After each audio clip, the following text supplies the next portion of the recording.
Hello, hello, Space Crew. Welcome to Jornada English. I'm Marina, and today we are analyzing an interview over the film I Care a Lot. It is a suspense/comedy, and it's available on Netflix. Before we jump in, do not forget to subscribe to our channel and grab your pen. Ready? Let's practice. So, based on the trailer of the film, what do you think is the story about?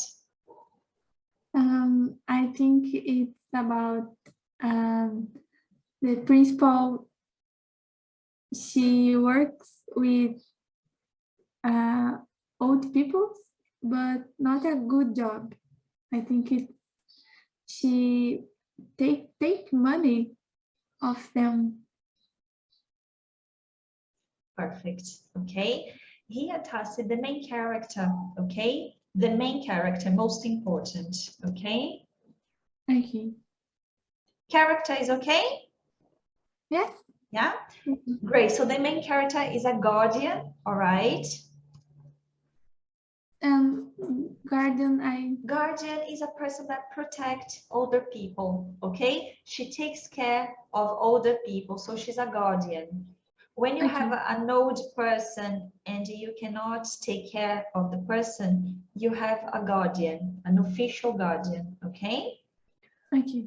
So she is supposed to take care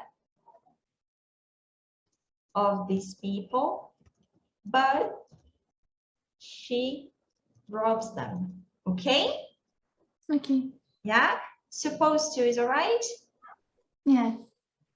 Perfect. And what do you think it happens? Because we have a specific old lady, right? That she became the official guardian, but something happened. What do you think it happens? I don't know, but I think this woman was like a detective. Okay. I think she was a detective. Okay. Yes, but I don't know. Do you think that this girl, her name is Marla, okay? Mm-hmm. Do you think that Marla had a problem with this lady in the film? Yes. Yeah, so maybe she's in trouble, right? Mm-hmm. Great. So now we are going to analyze, okay, part by part of this interview. And let's try to understand better the character, all right? Okay. Very well. The court has appointed me to be your legal guardian. What? You have to come with me. First of all, congratulations on your Golden Globe nomination for this role. Where were you and what was going through your head when you heard about the nomination? I was in the middle of a very, very detailed bit of voice work. I was in a recording studio. We were doing a very long session. I'd had 1 5-minute break. I hadn't turned on my phone. And then we had a lunch break and I found out 6 hours later after the event that I'd been nominated. So, you know, it was a kind of total shock. Okay so far? Yeah? Yes. All right, so this first question is not about the film, the story, the plot of the film, but what do they talk about? And it's about the routine on set. Okay, and what does she say about the set? And she works a lot, I think. What else? She didn't have time to have a break. So she didn't have time for a break, except one break of 5 minutes that she checked her phone. Okay, and what happened when she checked the phone? I don't know. No? No. She realized she was nominated for the Grammy Academy. All right? And this is the question of the interviewer. So the interviewer says, what was on your mind when you realized you were nominated to the Grammys? So that's the question, all right? And then she says, I was on set, I was working a lot, and then I had a break, and I was going to check my phone, and I realized I had been nominated to the Grammy, all right? And do you remember her reaction when she was like, oh my God, I was nominated? Do you remember the reaction? No. No? She says here, I was shocked. Okay? Mm-hmm. She says it was shocking, I was shocked. All right? Okay. You've spoken about how this role was really refreshing for you to play. So can you touch on that a little bit? And what was it about this script that felt different for you? As an actor, you're always trying to find roles that challenge you and that allow to show you in a different light. And I feel like sometimes as a diverse woman, it's really hard to find roles that don't necessarily have any obligation tied to your ethnicity or an excuse, or it's a you know, perpetuating stereotype of who you are as a Latin woman. So for me, this was an incredible experience because Fran just felt like any other woman that is just doing a job and trying to achieve something at life. Anything? No. Any words could you get? Any specific words? She says Robs. Okay, what else? I don't know. Difficult this one to get, right? Yeah. But no problem, I'm gonna help you. So she is asked about the character, all right? And she says that it was a enlightening role. It was challenging, okay? Enlightening, it was inspiring, all right? It was something different for her, all right? Enlightening, inspiring, okay? So she says it was an enlightening role for me. It was a new challenge, and it was nice to present it to people. She says that she could be herself without perpetuating stereotypes. New word, right? Yes. Perpetuating, okay?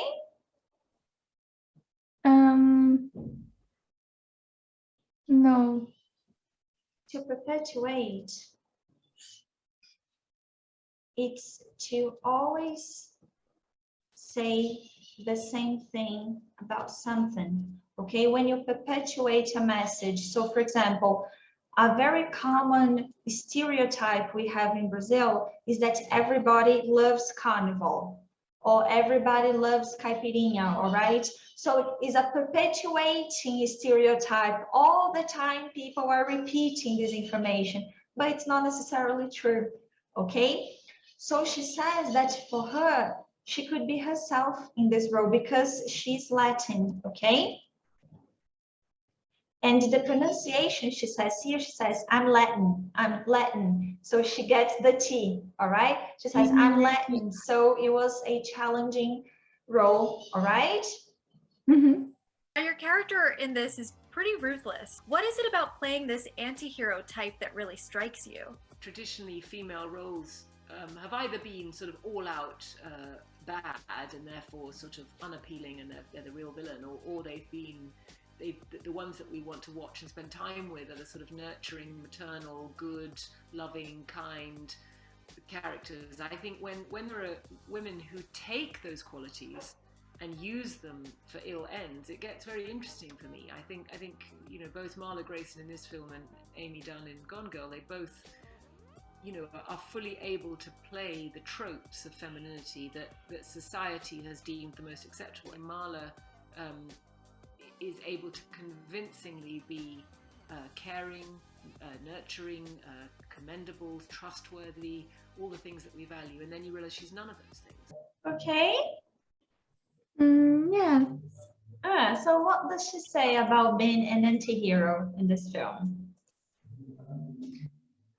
I understand that she used her qualities to convince other people and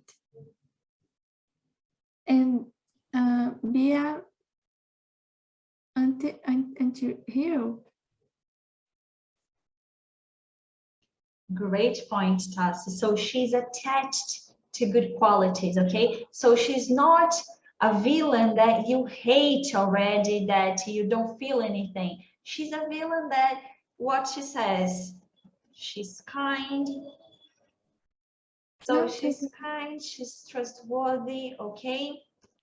All right. So she has good qualities, good parts of her personality. So she's not super villain, all right? It's her point of view of the character. Yeah? Yes. From 0 to 10, how hard was this interview? I think 8. It's very hard. Okay, what was hard for you? What was the most difficult part? I think it's about her nationality. Her accent, okay, the way she speaks. Yes, it's very different, the two women, the main and the other. Perfect. And a great observation, because she's British, okay, so she has a more London accent, and the other is Latin like us, all right, so she's possibly from Mexico or other place, but she has a very strong American accent, so she connects everything all the time, right? Yes. Which one was more difficult, more challenging for you, Rosamund or Asa? Which one was harder? This Rosamund. Rosamund, okay. Okay, but no problem, that's very well. Well done, Space Crew. Another challenging interview / analysis, wasn't it? I hope you liked, and do not forget to give a thumbs up to help me out on this channel. How was it in terms of challenging? Too hard? Too easy? Let me know in the comments below. And also, if you do enjoy suspense films, we also have the analysis of Rebecca over here. So go check that out. And to finish off our video, I've got a killing question for you. Have you ever worked with a person that is very difficult to deal with at work? Let me know in the comments below, and I'll see you next week. Over.